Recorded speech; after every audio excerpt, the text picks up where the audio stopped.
everything about my life was built around protecting myself from something that I didn't even remember. Something so painful happened to me that I told myself I'd never feel it again, and I still don't want to feel it.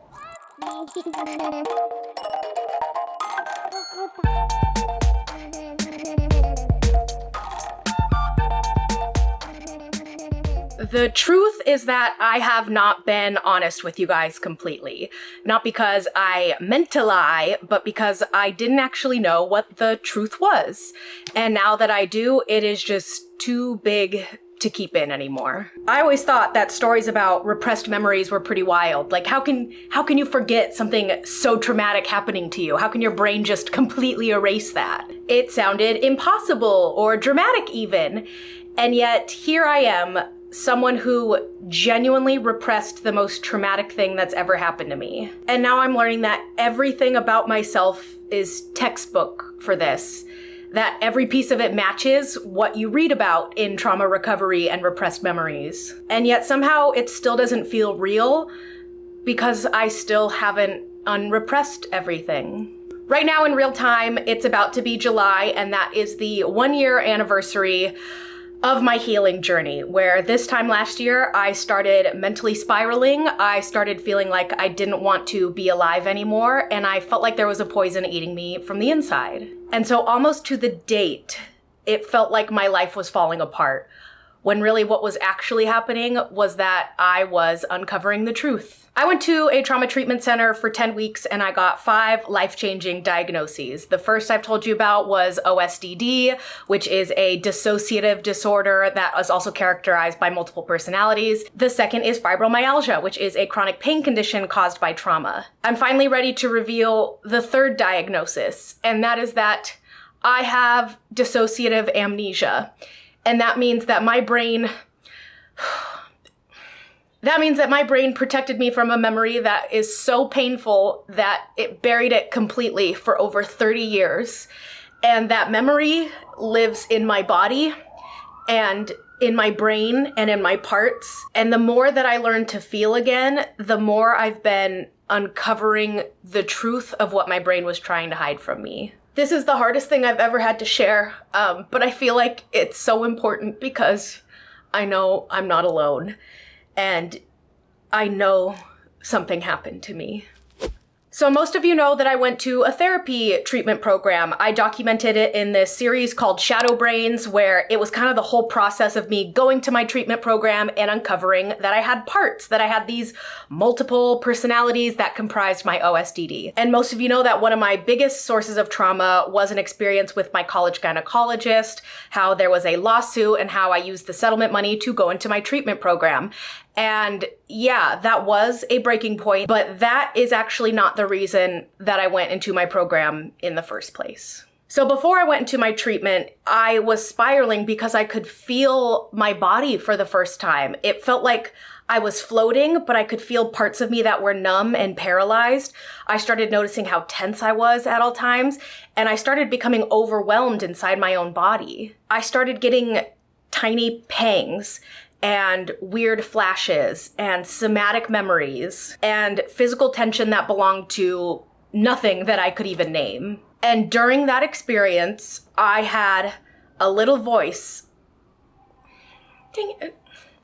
And during that time, I had a little voice just tell me, something happened to you.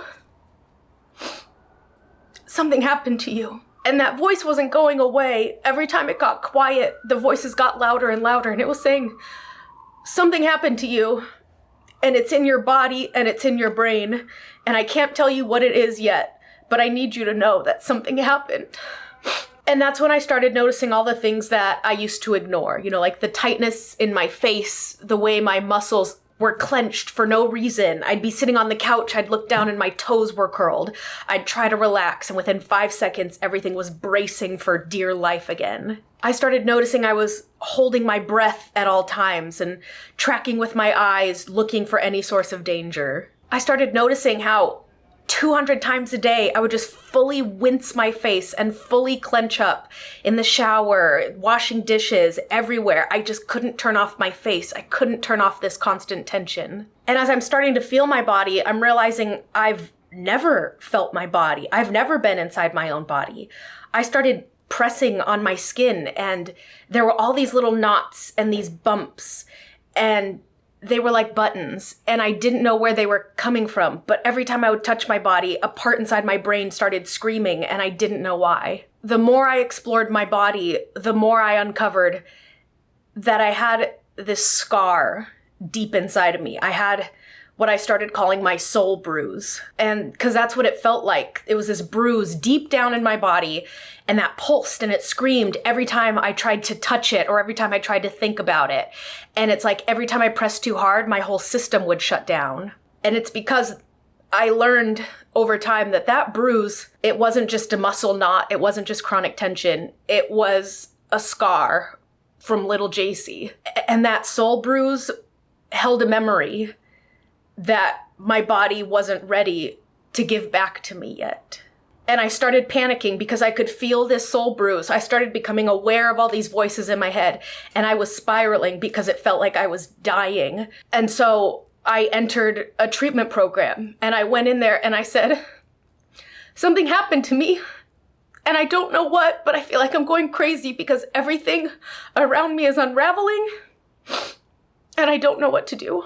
And so that's when I started my 10 weeks in a trauma treatment program. I didn't tell anybody the real reason I was there because I didn't believe myself yet. I didn't know what it was. I didn't know if it was real. But I just went in there and I said, you gotta believe me. Something happened to me.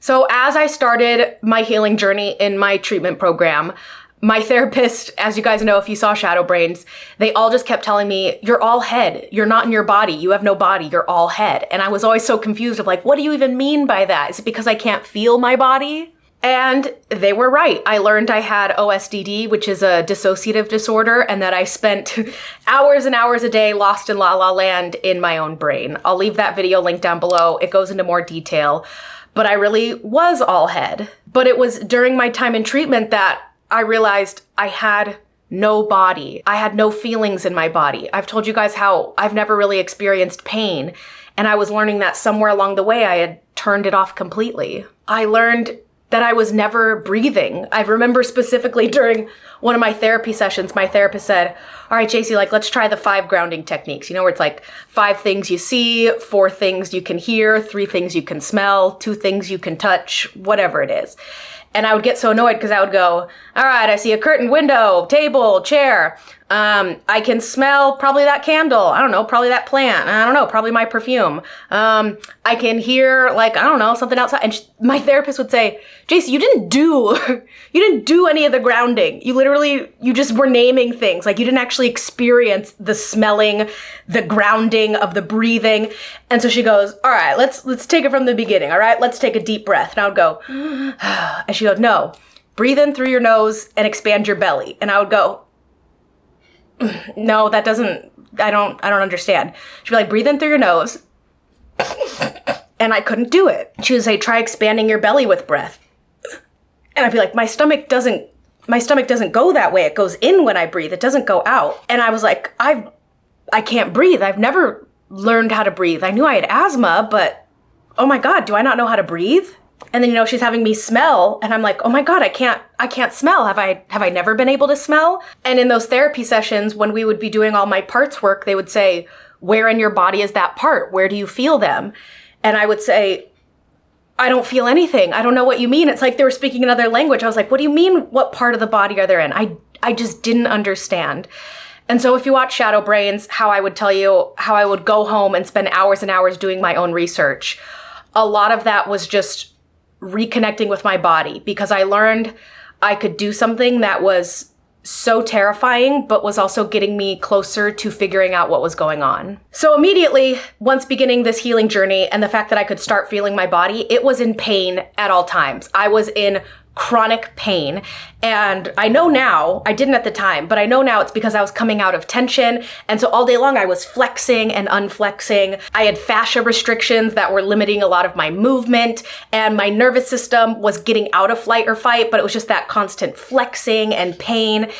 And I didn't know what was happening. And now all of a sudden, for the first time in over 30 years, I felt pain. And I didn't like it. And I just wanted it out of my body. I just wanted to be free.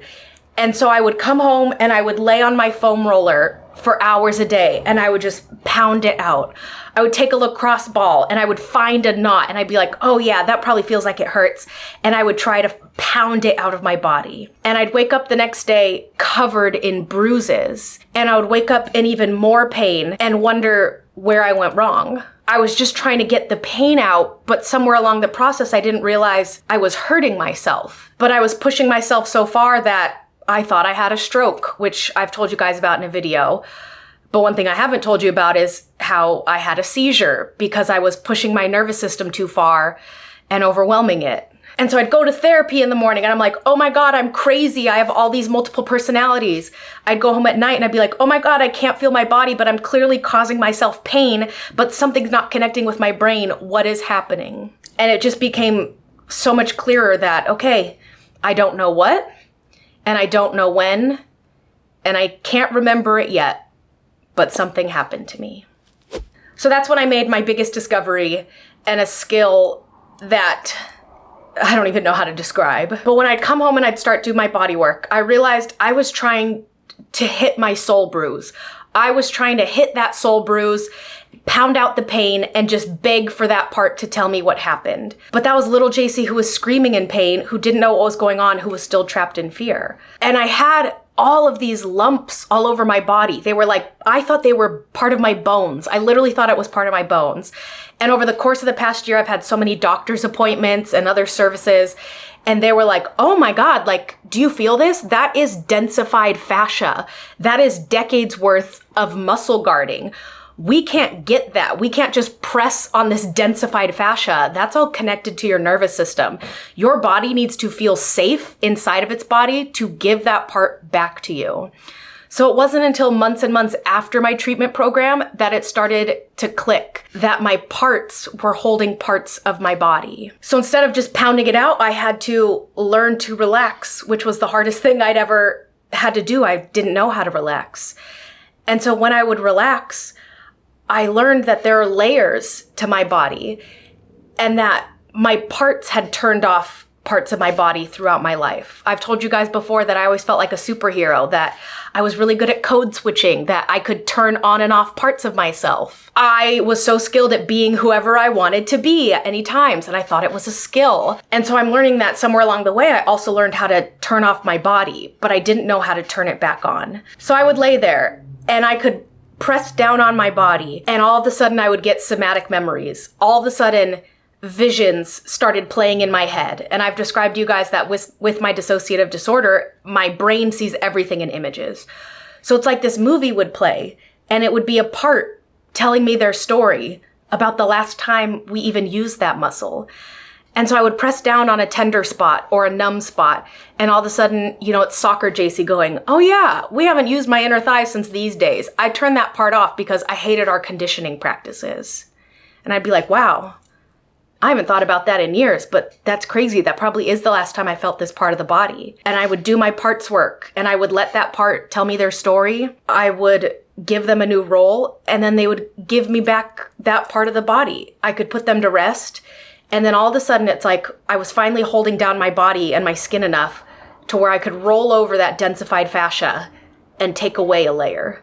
And I could slowly take away layers. And that was the only way to do it. And that's when I started understanding that my body was like rings of a tree.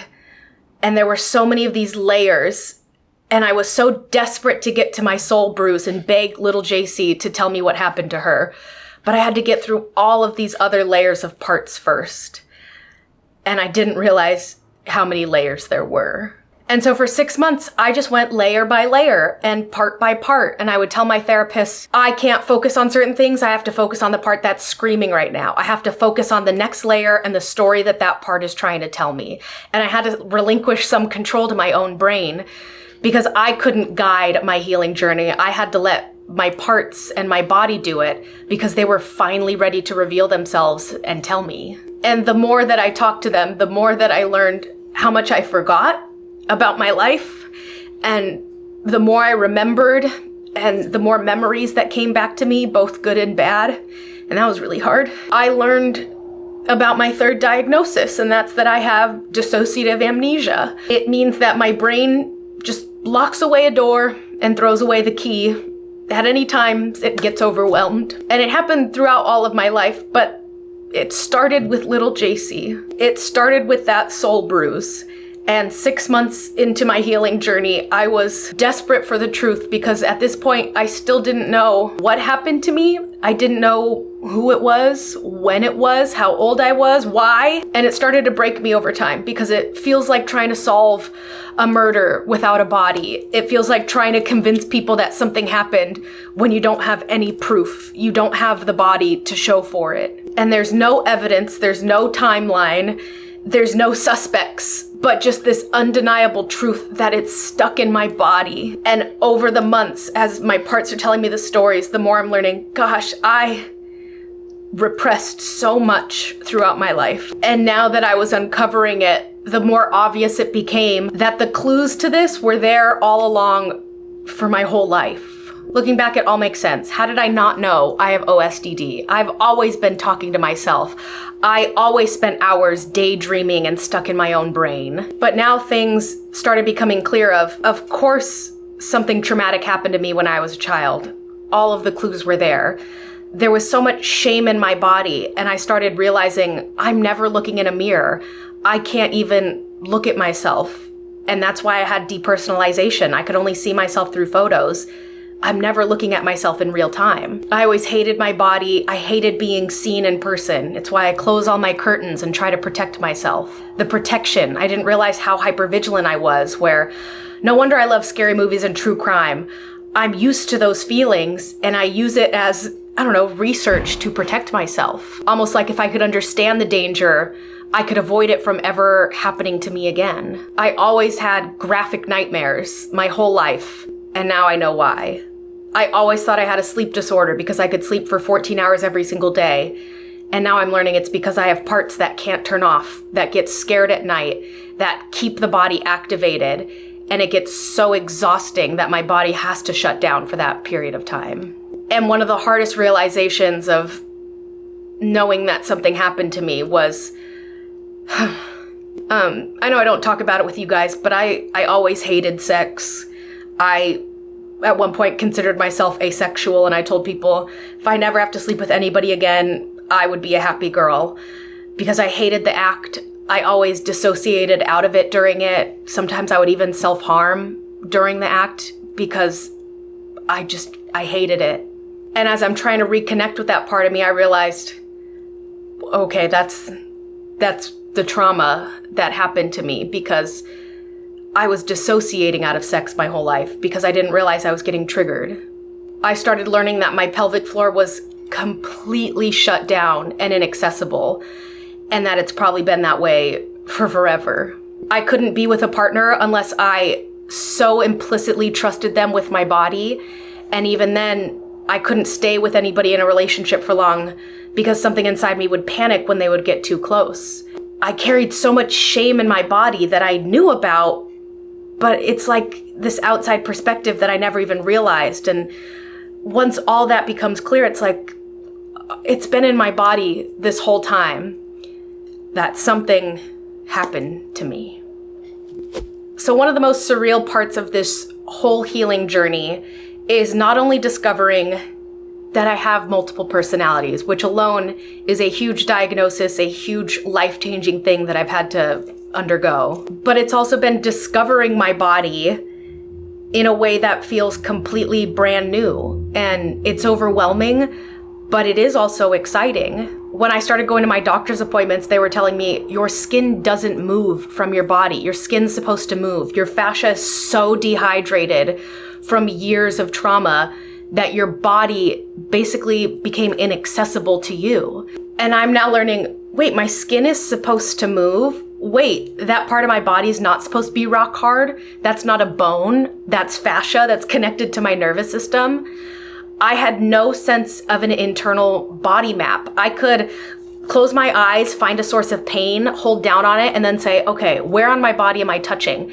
And I couldn't even tell you what part of my arm I was on. Sometimes I'd be like, am I even still on my arm? I can't tell. I didn't know that people had the perspective of their body from the outside, from the inside. I had to learn that, oh my gosh, I have a front. Oh, I have a back. And then I learned, oh my gosh, and they can connect through my core and my sides. And that if I move in one way, then I could get everything else to connect. And then I just learned how much shame I did carry through my body because all of that. One day I learned, wait, open your eyes. And it's like I was scared to look at myself touching my own body. And I was like, have I never looked at myself? Have I never touched my own arm without freaking out and panicking? And so it started where I couldn't hold down on my skin for more than 5 seconds without my brain telling me to move, without my brain immediately dissociating. And it started becoming clear of, oh, that's what's happening in my brain. My parts are panicking. That's the nervous system. My fascia got dehydrated because I stopped moving and accessing my body. And I have to start disconnecting everything in chunks. And I have to start connecting things through my parts. And through my parts, I have to make them feel safe, and that's through my nervous system. And so it's been this crazy journey that's spiritual, but medical and scientific. And it's a lot because every time I softened an area, I would feel something and I would get a somatic memory, a flash. And it's a memory from my part, and they all led back to the same thing. They all led deeper and deeper into my soul bruise. And that soul bruise just kept telling me that something happened to me, but I still didn't know what. And the part that hurts most of this whole process in the past year is the grief for all of those parts that held on to those memories and held on tight to the body for all these decades because they felt like that was their role. And I grieve for those parts that were just trying to protect the system, but that got shut off and killed away when I created a new part just to survive. And they were all still stuck in survival mode. So I grieve for them. But now I'm grieving for a life that I could have had. Because everything about myself is unraveling this past year. And so many things about my life I'm now learning are from something that happened to me in childhood. This OSDD, this chronic pain, this need to always escape in terms of a coping mechanism. The fact that I've always hated sex and have never been able to be in a functional relationship because of it. The fact that I became a chronic people pleaser as a form of protection so that way I wouldn't let any more harm come to me. Am I who I am because of something that happened to me? And it feels like I'm grieving the version of me that never got to exist because I don't know who I would be if not for this. And so now it just feels like I'm grieving for myself because everything about my life was built around protecting myself from something that I didn't even remember. And I don't know who I could have been if this didn't happen, but at least I know who I want to become now that I know that something happened to me.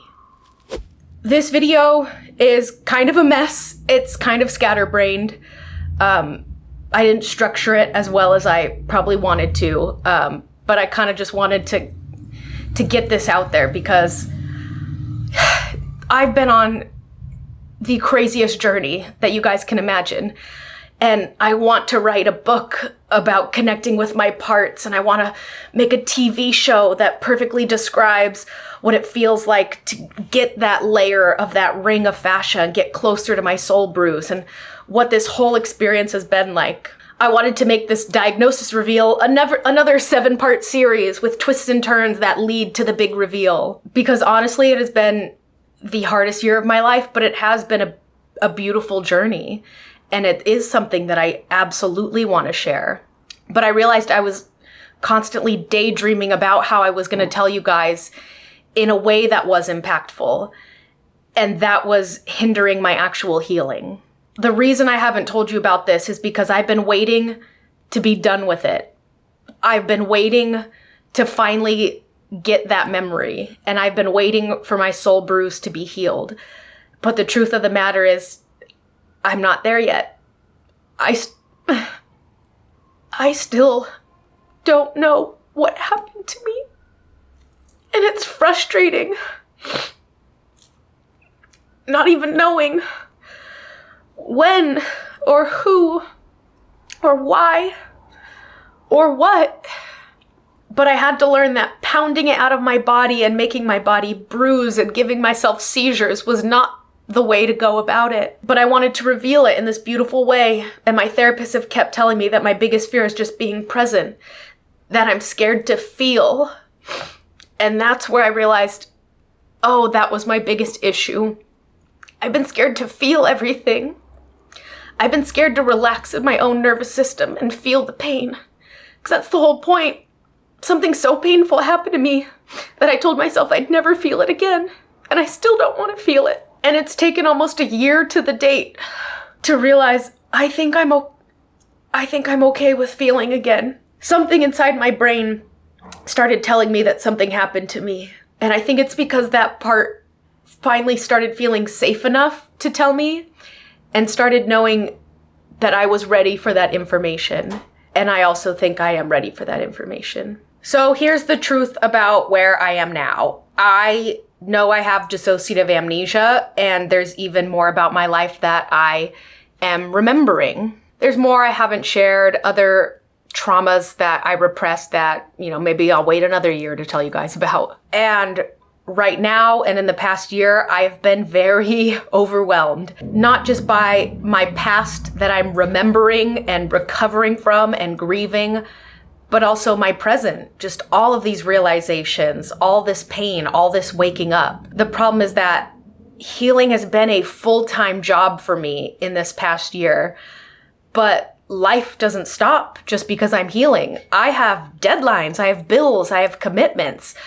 I am still in survival mode trying to support myself, and that's probably not good for regulating my nervous system. And so I've been very overwhelmed, and I have my highs and lows. I still have parts that take over. I'm still learning so much about myself, but I'm deciding to trust the process, and I'm deciding to live in the present, because I can always write that book later. I can come out with a TV show in 10 years. But I don't need to wait to tell you guys about things after they happened. I am okay with healing in real time. Because my story from here on out is going to be ongoing. Because I'm here now. I'm breathing, I'm feeling, and I'm choosing to keep going on this healing journey. Because yes, something happened to me.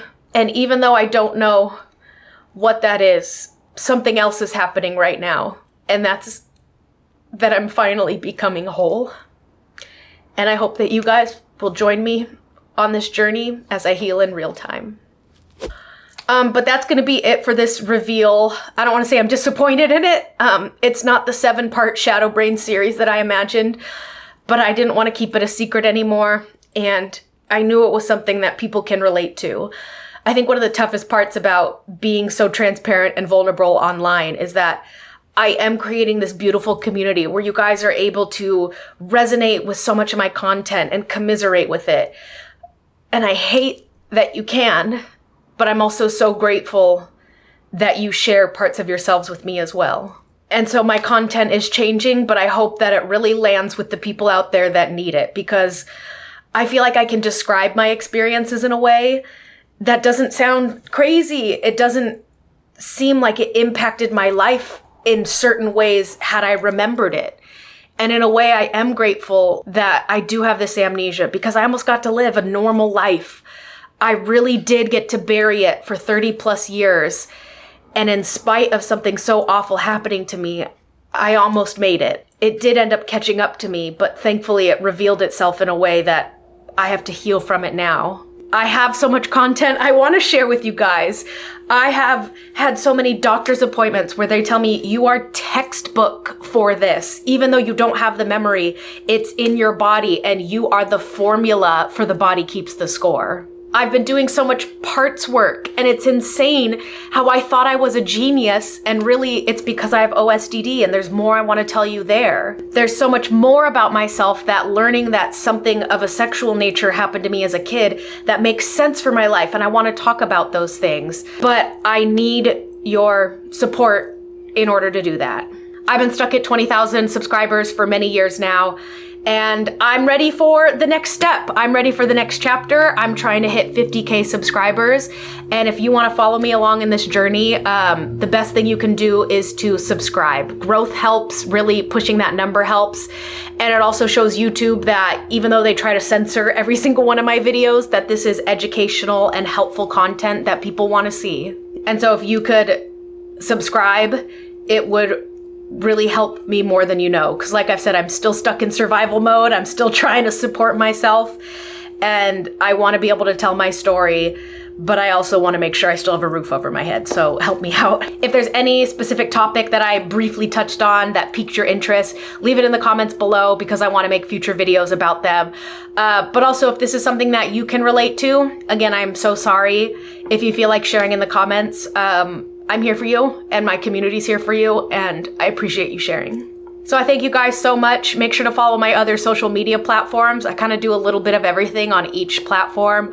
Instagram is my day-to-day life, as well as, you know, fashion-y kind of stuff. TikTok is gonna be in the nitty-gritty of my OSDD parts work and some of my fibromyalgia healing. But if this content is too heavy for you and you still like me and wanna hang out with me, I host a talk show. It is a pop culture, fashion interview kind of talk show called Lifestyles, but I have a whole separate account with show clips, show interviews, and full talk show replays on my other channel, JC Hosts. So if you want some more lighter content or to see me in a different context than all of this, definitely go check that out and support me there. I'm probably gonna take a brief pause on live streaming for a little bit. I've been having too many appointments lately, and I'm juggling too many things that I'm just trying not to do too much right now. I'm trying to just focus my energy on healing, on telling you guys these stories, and my talk show. So those will come back soon enough. But I thank you guys so much. If you watch to the end and don't know what to say,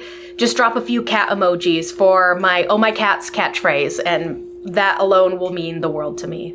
But I love you guys so much. I will see you as I start this new healing chapter. I love you guys. Toodles.